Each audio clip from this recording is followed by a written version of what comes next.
Talking about the shortcut key, this is the very important for the shortcut keys of the Office package, Word, Excel, PowerPoint, everywhere. This is a shortcut key.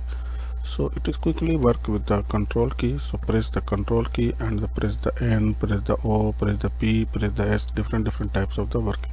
So now see the control N for the new file. See control N, the new file.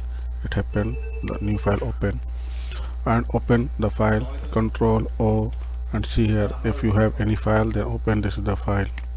Okay, and control S to save the file, control P for the print the file. See, this is the print option will come. So printing the, also select all, this is the showing the select all.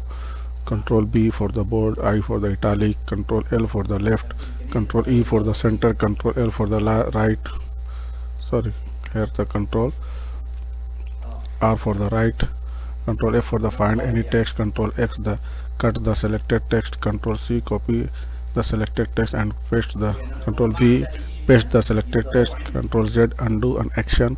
If you do anything and by mistake you don't want, then control Z, this is the undo, and redo if you want to the return back, then this is the redo. So control Y. So all this is the shortcut keys called with the control and the letter. Okay, thanks.